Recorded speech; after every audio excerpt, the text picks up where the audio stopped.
Olá, bem-vindos a mais um programa Arte da Guerra, com o embaixador Francisco Seixas da Costa, desta vez marcado pelo início de uma nova guerra, ou uma guerra à margem de outras que já existiam antes, mas com capacidade, dizem alguns dos analistas, com capacidade para se transformar numa coisa muito mais abrangente, muito mais perigosa e muito mais impossível de que qualquer país, a Europa nomeadamente, consiga escapar às suas metástases. Falo evidentemente da questão israelo-iraniana. Embaixador, como é que está a ver todos estes acontecimentos? Então, nós estamos a falar sobre os acontecimentos e, portanto, no momento em que estamos a falar, e vale a pena datar isto, porque cada vez mais estas questões mudam em 24 horas, Exatamente. hoje a falar na quarta-feira de manhã, e não sabemos o que é que se vai passar. Voltando atrás um pouco, Israel, aliás, na lógica para que apontavam muitas das declarações de Benjamin Netanyahu desde há bastante tempo, decidiu fazer um ataque preventivo ao Irão. Ataque esse que tem como declarado objetivo tentar travar aquilo que é o processo de enriquecimento de urânio que poderia ir conduzir a prazo à obtenção de uma bomba nuclear por parte do Irão. Como é sabido, esta história do Irão, esta história do enriquecimento nuclear do Irão é uma história antiga, é uma história que tem muito tempo. E o Irão tem estado a aproximar-se da bomba nuclear, mas ainda não chegou lá. E o que Israel quis evitar é que lá chegasse. Convém, para as pessoas terem um pouco a consciência, que Israel é um país que tem uma bomba nuclear que não declara internacionalmente.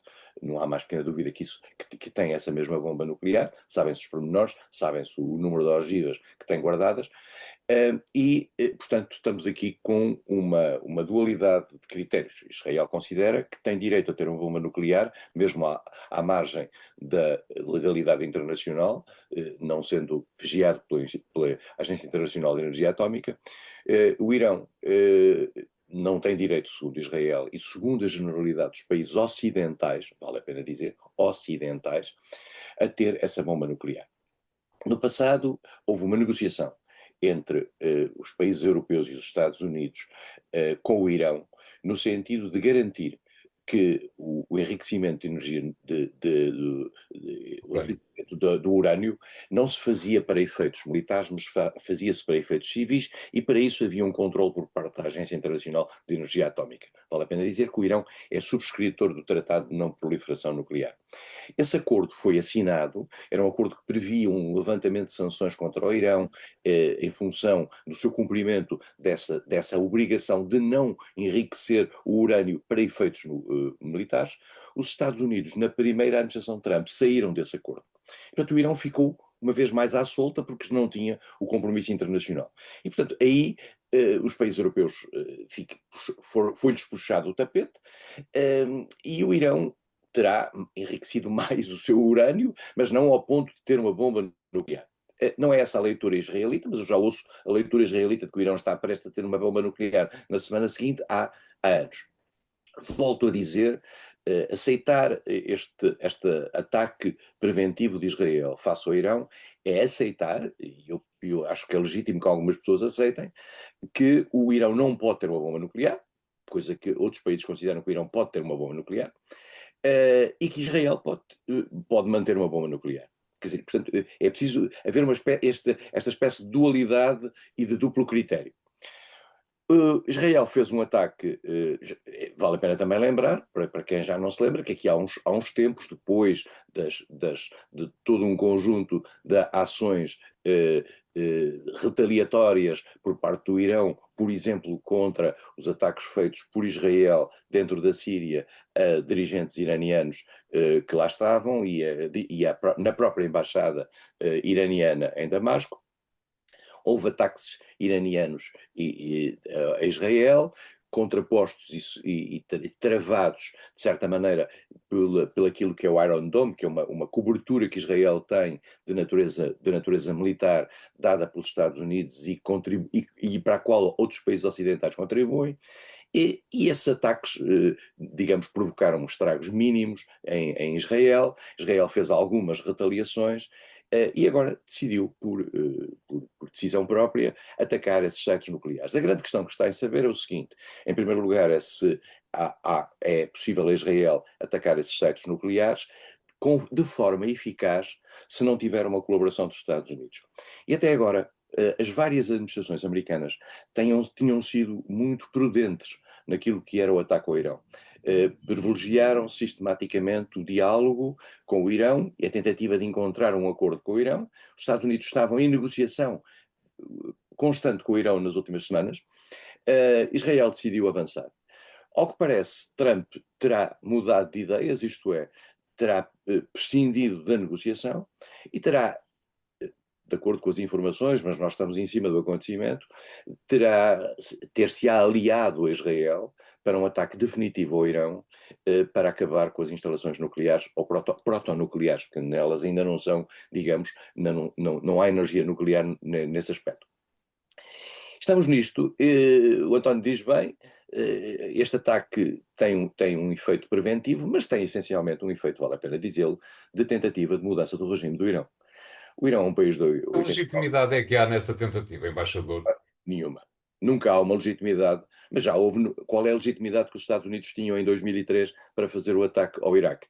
Qual é a legitimidade que a França e o Reino Unido tiveram em 2010 para fazer o ataque à Líbia? Ali. O resultado é o que se viu.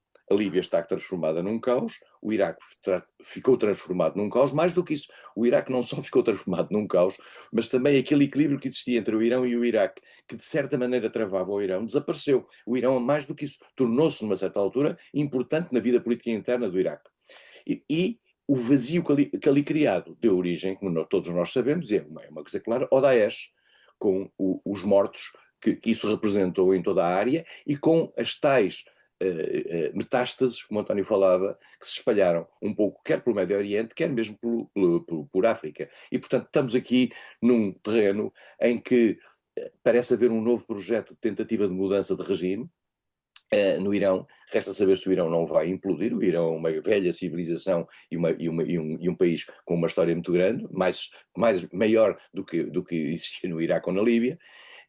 E veremos o que é que vai acontecer. Nós sabemos que o Irão era dirigido por uma, eu diria, aristocracia clerical com proto-democrática. Apesar de tudo, havia eleições, havia 70 e tal candidatos à presidência da República, inscritos, etc. Mas é é um regime, digamos, sob o ponto de vista da qualidade dos direitos do regime, é um regime sinistro. Mas os regimes sinistros no quadro internacional têm tanto direito a existir como os regimes não sinistros, isto é, não há uma guerra no mundo entre as democracias e as ditaduras. Há uma guerra ideológica, há uma guerra de princípios e de valores, mas não há, necessariamente, nós não vamos atacar todas as ditaduras do mundo, porque senão era uma guerra que se espalhava pelo mundo inteiro, porque a maioria dos países do mundo não são democracias. E por isso mesmo, a questão do Irão era tentar contê-lo e negociar com ele. Israel considerou que pode fazer isso, e vale a pena dizer, porque eu sei que isto, às vezes, particularmente num ambiente que vive muito marcado por eu diria, pela semântica e pelo terror da semântica, criticar Israel funciona mal a alguns ouvidos. Eu digo à vontade, não tenho qualquer problema. Israel é um país que vive à margem da lei internacional, não cumpre as resoluções das Nações Unidas e considera que tem o direito de intervir em todos os Estados à sua volta. Eu outro dia escrevi no meu blog que há um país com 10 milhões de habitantes, mais ou menos como Israel, que tem fronteiras definidas há bastante tempo e que respeita essas fronteiras e que não ameaça ninguém, chama-se Portugal. Israel tem 10 milhões de habitantes, tem fronteiras que o direito internacional lhe concede, e se você disser a um israelita que aceita a existência de Israel nas fronteiras que o direito internacional lhe concede, você é considerado um inimigo de Israel, pela simples razão de que Israel não aceita as próprias fronteiras que o direito internacional lhe concede, porque tem uma leitura mais vasta da sua ação, como aliás se viu nas ações que fez em Gaza e que continua a fazer em Gaza com dezenas de mortos todos os dias, as ações que fez no Líbano, já se sabe que foi provocado por parte pelo Hezbollah, mas o Hezbollah também tem muito a ver com aquilo que são os refugiados palestinos que vivem no Líbano. Aquilo que tem sido com a Síria é a desestabilização permanente que foi na Síria, mas também, digamos, tudo o que tem sido de guerras preventivas e da ação militar. Israel não joga claramente no sentido da paz. Israel joga no sentido da guerra e no sentido da manutenção de uma guerra permanente. Pode ser que isto salve Israel por algum tempo, mas a sensação que eu tenho é que isto vai criar uma tensão internacional difícil de gerir permanentemente para Israel. Mas, por vistos, esta é a maneira de Israel viver no mundo. E, além do mais, há uma jurisprudência que se vai mantendo, que é evidentemente perniciosa. Imagino o cenário completamente absurdo, ou então, talvez não, de a Alemanha querer ter uma bomba nuclear. Israel pode pensar, bom, estes tipos são responsáveis pelo Holocausto, portanto, uma bomba nuclear alemã coloca em causa a existência de Israel. António, há um país Há que que, matar o chanceler. pois, há um país que tem bomba nuclear também ilegal, que é o Paquistão. E Israel, digamos, tem sérias reservas relativamente ao Paquistão. Israel considera que tem o direito a ter bomba nuclear por uma ameaça existencial sobre si. Mas das duas, uma, ou nós vivemos num mundo feito de regras e todos os países cumprem essas regras, o que não pode é haver alguns países que não cumpram as regras e que estejam isentos do cumprimento das regras. E volto a dizer, em relação às resoluções das Nações Unidas, todas as resoluções do Conselho de Segurança, não é as da Assembleia Geral, todas as resoluções do Conselho de Segurança das Nações Unidas, para terem sido aprovadas, foram pelo menos com o apoio, ou pelo menos com a abstenção, dos Estados Unidos e da França e do Reino Unido. Pois nem os Estados Unidos, nem a França, nem o Reino Unido, que estiveram por trás destas resoluções, se fazem hoje o mais pequeno gesto no sentido de pressionar Israel a cumprir essas resoluções. E, portanto, é este o mundo em que vivemos. Nós ficámos outro dia surpreendidos ao ver a senhora Ursula von der Leyen ter uma chamada de conforto a Benjamin Netanyahu, depois de Benjamin Netanyahu ter decidido o ataque ao Irão. Nós percebemos que a senhora Ursula von der Leyen não fala, e tem legitimidade para o fazer, não fala com Vladimir Putin, pela simples razão de que, também porque Vladimir Putin está perseguido pelo Tribunal Penal Internacional, acusado de crimes de guerra e de crimes contra a humanidade. Vlad... Benjamin Netanyahu está acusado pelo Tribunal Internacional, pelo Tribunal Penal Internacional, de crimes de guerra e de crimes contra a humanidade. E, no entanto, é considerado um interlocutor legítimo da Comissão Europeia. Parece-lhe, embaixador, uma pequena rasteira, se me permite, que o presidente do Conselho Europeu é um bocadinho mais equidistante nessa matéria? Não, António. É pelo menos mais silencioso. Muito bem. Obrigado. Vamos fazer aqui o primeiro intervalo do programa de hoje. Voltamos já de seguida com o segundo tema. Até já.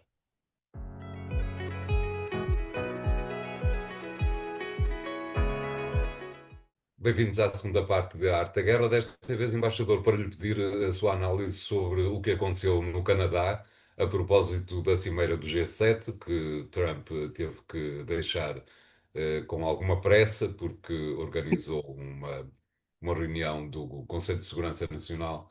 Aparentemente terá sido essa a desculpa. Como é que viu tudo aquilo que por lá se passou, nomeadamente uma espécie de acontecimento antes do programa oficial, que foi o encontro com o primeiro-ministro canadiano, de que resultou, aparentemente, a possibilidade de se ultrapassar a questão das tarifas entre os dois países. Como é que viu tudo aquilo que se passou no Canadá, embaixador? Uh, a mim o que me pareceu, em função da saída um pouco extemporânea de Trump da reunião, é que os Estados Unidos quase que fizeram um favor ao Canadá de ir à reunião.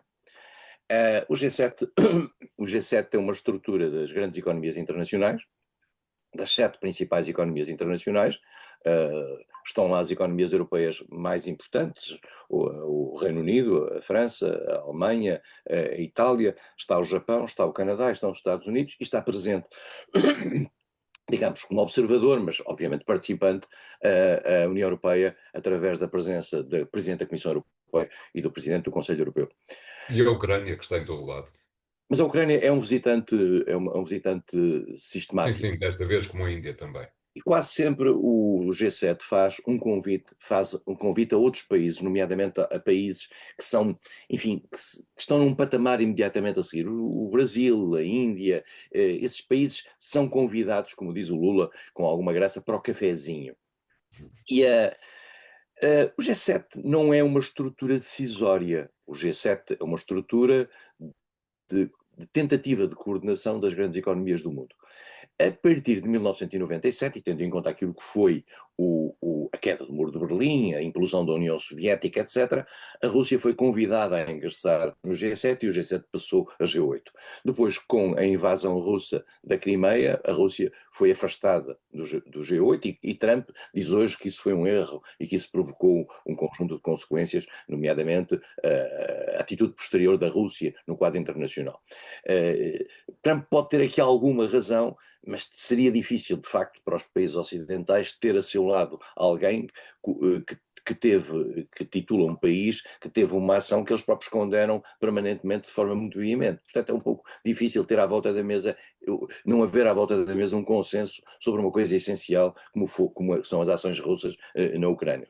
O mundo ocidental tem uma leitura, a Rússia tem outra, se calhar a ruptura é a única coisa que permite acomodar as coisas para o futuro. O G7 tem vindo a perder importância, essencialmente pela simples razão de que os Estados Unidos não precisam do G7 para nada. De certa maneira, o Qualquer G7... semelhança com a NATO não há de ser pura coincidência. Não, e repara, António, o G7, no fundo, no passado, tinha a força que os Estados Unidos lhe davam. Porque, na realidade, aqueles países ali ao lado dos Estados Unidos são países pequenos, são potências pequenas. E, portanto, os Estados Unidos, esses países ficavam confortados com a circunstância de seguirem a linha que maioritariamente os Estados Unidos querem, porque depois os Estados Unidos são relevantes naquilo que é importante para a implementação de muitas das decisões, quer no quadro da OMC, que praticamente os Estados Unidos travaram o seu funcionamento, quer no quadro das instituições de Bretton Woods, o Banco Mundial e o Fundo Monetário Internacional. Os Estados Unidos têm um papel brutal aí. E, portanto, a França, a Alemanha, a Itália, o Reino Unido, etc., o Japão, viam-se apoiados por uma decisão que saía do presidente americano e deles. Mas na realidade era do presidente americano. Só que os Estados Unidos fazem as coisas com o mundo, com o outro mundo ao lado, de uma maneira umas vezes digamos, com palavras suaves, como foi no passado, como iam fazendo no passado, outras vezes com palavras duras, mas não deixam de ser arrogantes nos dois tempos. E, portanto, Trump é no limite dessa mesma arrogância, como se tem visto, e, portanto, já foi ao G7 e já foi um grande favor que ele fez à nova liderança canadiana posterior às eleições no Canadá, que é uma liderança conservadora.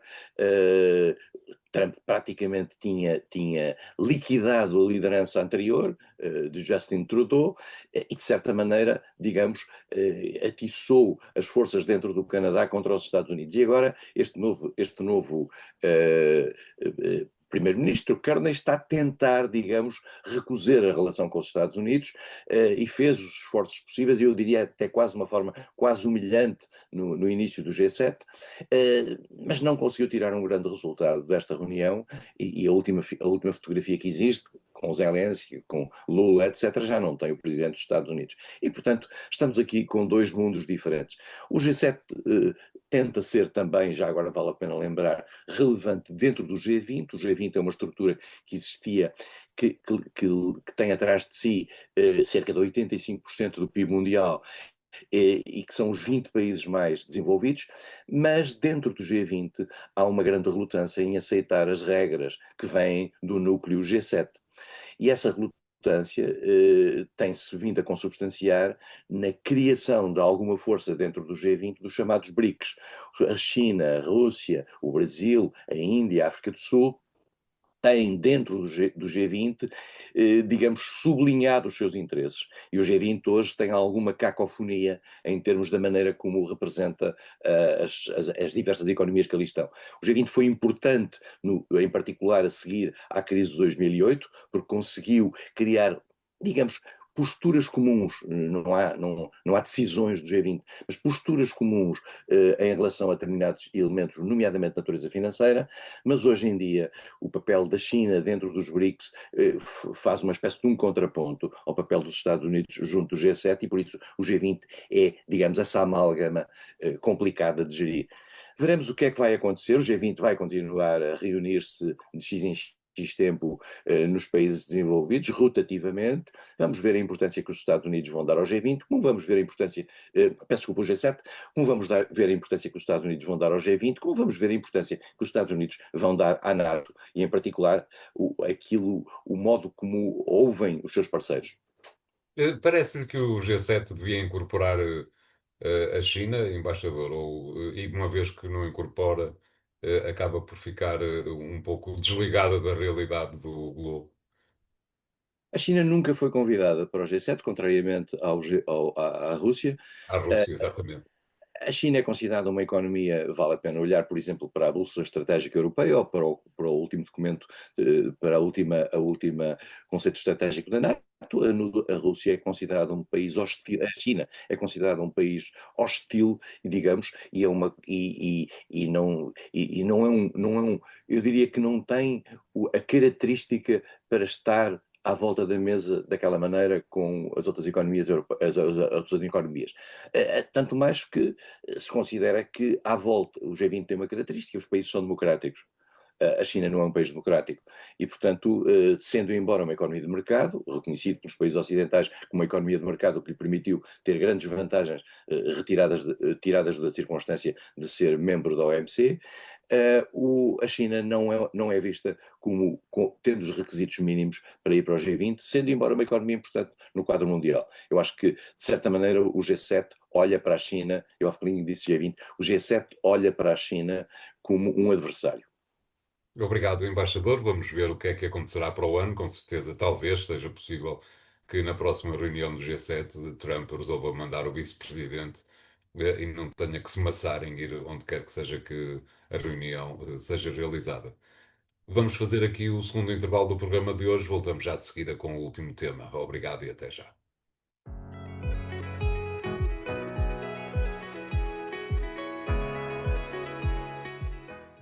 Bem-vindos à terceira parte de A Arte da Guerra, desta vez para ficarmos bem mais próximos de casa, embaixador, na Península Ibérica. Como é que tem visto mais uma crise política em Espanha, com o PSOE do primeiro-ministro Pedro Sánchez no olho do furacão? Desta vez, por alegados casos de corrupção, de qualquer maneira, e como acontece já há bastantes meses a esta parte, ou mais propriamente desde as últimas eleições antecipadas, o PP considera que está na altura de os cidadãos espanhóis regressarem às urnas. Como é que está a ver toda aquela absoluta bagunçada que se passa em Espanha? Antes de mais, António, e para os nossos espectadores, vale a pena dizer que em Espanha há um governo que foi eleito em 2023. Esse governo é formado pelo PSOE, Partido Socialista Obrero Espanhol, e o SUMAR. O SUMAR é uma estrutura de coordenação de um conjunto de forças mais à esquerda, que tem como, digamos, figura principal Yolanda Díaz, e que no fundo O corresponde. spin-off do Podemos. Exatamente, corresponde ao fim do Podemos e ao modo como várias outras estruturas se tentaram federar para serem relevantes no processo político espanhol. Para Sánchez isso foi fundamental. Yolanda Díaz é hoje a segunda vice-presidente do governo espanhol. E Sánchez conseguiu formar esse governo, vale a pena dizê-lo, com o apoio de sete, eu creio que são sete partidos, ou seis partidos regionais, independentistas, alguns, outros de expressão regional, muito heterogéneos, e foi acusado, por essa altura, de ter feito cedências a esses partidos para poder sobreviver como primeiro-ministro, e que essas cedências foram vistas por vários setores como cedências anti-Espanha e pouco patrióticas. Não, Isso, formou governo não tendo ganho as eleições, é necessário que se diga, não é? sim, mas ao conseguir juntar, digamos, estes partidos, consegue uma estrutura governativa que lhe vem dada sobrevivência desde Claro, 2023, fim de geringonça lá 2023. do Sul. As próximas eleições legislativas, se tudo corresse normalmente, só teriam lugar em 2027, ano, aliás, em que terão lugar eleições municipais e regionais. O que se passa neste momento é o seguinte: a economia espanhola, curiosamente, está bem. No plano europeu está bem e tem dado bons sinais. Isto parecia, digamos, indiciar um tempo normal de vida para o governo de Sánchez. Não tem sido assim. E não tem sido assim porque o governo tem vindo a ser abalado por um conjunto de escândalos, ou alguns dos quais sem provas, mas alguns dos quais com fortes provas, como agora se viu. O número 3 do PSOE foi acusado de corrupção, mas corrupção grave. Entretanto, houve também problemas com o Sumar, acusações de assédios sexuais, etc. E a Espanha, como é um país que vive numa grande tensão interna esquerda-direita, isso tem vindo, digamos, a clivar o país e a partir o país. Vale a pena dizer que em Espanha, além do Partido Popular, que é o partido natural à direita, e há um partido mais à direita ainda, que é o Vox. Esse partido, o Vox, que é um partido que as pessoas tendem a ligar, digamos, à matriz do Chega aqui em Portugal, não é bem isso. O Vox tem muito a ver precisamente com a circunstância de eles considerarem que Sánchez fez grandes cedências às autonomias e que, no fundo, há uma espécie de uma ruptura potencial da Espanha em função das cedências que as autonomias têm tido e das vantagens que elas têm tido, no sentido de reforço do seu poder autonómico, e que isso pode rebentar a Espanha. O Vox é um partido nacionalista no sentido da união nacional. O Chega em Portugal não é exatamente isso. Mas o Vox tem também é um partido conservador nos costumes e isso, digamos, representa, digamos, aquilo que está à direita do PP. O PP tem, depois de Mariano Rajoy ter sido afastado, subiu Feijó, que era o líder histórico, o segundo líder histórico, digamos, da Galiza, e Feijó tem tido uma liderança sólida, embora ameaçado por setores dentro do partido. O principal setor é uma figura que teve uma grande expressão durante a pandemia, que é Isabel Díaz Ayuso, que é Al-Qaeda de Madrid. a região de Madrid, de Madrid, tem uma grande força em Madrid. Isabel Díaz Ayuso é uma espécie de ameaça permanente dentro do PP à liderança de Feijó, mas, digamos, tem-se mantido relativamente controlada nesse aspecto. E, portanto, Feijó aparece como, digamos, a alternativa natural a Sánchez. Sánchez, não obstante todos estes escândalos, digamos, decidiu não se demitir. E fez uma apresentação ao país, pedindo desculpa ao país, dizendo que tomaria todas as medidas, nomeadamente no partido. Vai agora haver um congresso do partido no próximo mês, para limpar o partido daquilo que são as metástases, por continuar a utilizar a expressão, da corrupção. A Espanha é um país, vale a pena dizê-lo, que ao longo da sua prática democrática, pelo menos, porque é a altura em que se sabe, é atravessada ciclicamente por fenómenos de corrupção, a vários níveis. E isso, digamos, está incrustado, eu diria, na própria imagem internacional da Espanha. A Espanha vive uma suspeição de corrupção política permanente, provada em muitos casos, à esquerda ou à direita. Os casos são, nesse aspecto, são perfeitamente transversais. A vigarice é transversal. Agora estão mais concentrados, aparentemente, nos casos do PSOE. Dentro do PSOE, ao que parece, haverá certos setores, nomeadamente setores regionais, que têm autonomias e que têm estruturas de natureza regional, que gostariam que Sánchez se afastasse e gostariam que Sánchez realizasse eleições, mas porque isso lhes permitiria, digamos, libertar-se um pouco da ganga de suspeita que, no fundo, Sánchez e a sua equipa trazem para o PSOE. E essas estruturas de natureza regional gostariam de se soltar dessa suspeição e poder afirmar-se localmente. Assim não, vão ter 2 anos em que, aparentemente, Sánchez vai ser grelhado permanentemente, já disse que não vai fazer eleições e Sanches é muito teimoso e tem-se vindo a ver que é um sobrevivente, já vai no seu terceiro governo, e Sanches vai provavelmente tentar sobreviver.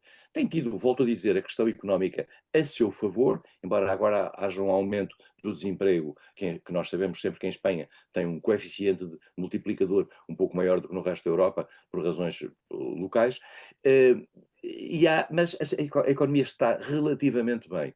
Veremos em que medida é que esta tensão provoca, pode ou não, vir a levar Sanches a ter que se demitir. Para isso seria necessário que os casos de corrupção aumentassem e, mais do que isso, alguns o pudessem quase pessoalmente vitimar. Até agora, Sanches tem-se salvo neste quadro e vai fazendo uma gestão parlamentar de uma imensa tensão. Se nós pensamos que o Parlamento português é tenso, não se imagina o que é o Parlamento espanhol, e a vida política espanhola vive hoje numa crispação muito grande, com manifestações de rua e com praticamente uma quebra do diálogo interno entre as forças políticas.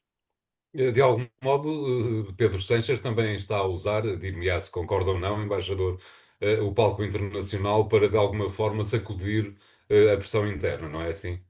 Sim, Sanches teve ao longo deste tempo várias posturas no quadro internacional da afirmação da força da Espanha. A Espanha, vale a pena dizer, depois da saída do Reino Unido, dentro da União Europeia, há os países importantes, verdadeiramente contam, são cinco. É a França e a Alemanha, naturalmente eixo central dentro da União Europeia, há uma subida da Itália, bastante grande, e depois há a Polónia e a Espanha. Portanto, eles são os cinco países. A Espanha, aliás, esteve sempre nos grandes países europeus. E Sanches tem feito uma coreografia no plano internacional em que se tem tentado mostrar, digamos, sem um efeito prático muito grande, para além do efeito normal que a coreografia internacional dá. Muitas vezes, como é sabido, os líderes de alguns países disfarçam as suas fragilidades internas através de uma atitude e de uma postura internacional e de uma movimentação internacional que lhes parece dar uma grande força. O caso mais típico é Emmanuel Macron. E, portanto, Sanches também está a utilizar o palco internacional para disfarçar aquilo que são as tensões políticas que vive no seu país. Mas de algum modo também consegue ser de um certo modo irresponsável, porque eu recordo que Sanchez aceitou ou decidiu que o Estado palestiniano passa a ser reconhecido, mas tem uma visão um bocadinho diferente relativamente ao Saara Ocidental. É verdade, mas é uma versão, curiosamente, em relação ao Saara Ocidental, que se colou à versão americana e ao reconhecimento por parte e da França, em detrimento daquilo que são os interesses da chamada República Árabe Saudi Democrática portanto, e também dos interesses da Argélia, que no fundo a protege e, portanto, favoreceu a posição marroquina. Vale a pena dizer em relação à questão palestina que Espanha, com a Irlanda, dentro da União Europeia, tomaram uma posição mais avançada, decidiram fazer o reconhecimento do Estado palestino, que é um gesto de natureza política que não tem consequências práticas, mas que significa, digamos, uma, uma solidariedade para com aquilo que a Palestina está a atravessar. É um gesto, volto a dizer, não tem consequências práticas porque a possibilidade da criação de um Estado palestino é uma coisa remota, mas sublinha o reconhecimento internacional de que há uma realidade palestina que tem que ser tratada de outra maneira e com outra dignidade no plano internacional. A Espanha fez isso, Portugal ainda não fez. Claro. Obrigado, embaixador. O programa fica hoje por aqui, na certeza de que para a semana voltaremos a alguns destes temas que o embaixador acaba de percorrer. Continua a ver-nos nos sites e nas redes sociais, do Jornal Económico e até para a semana. Obrigado.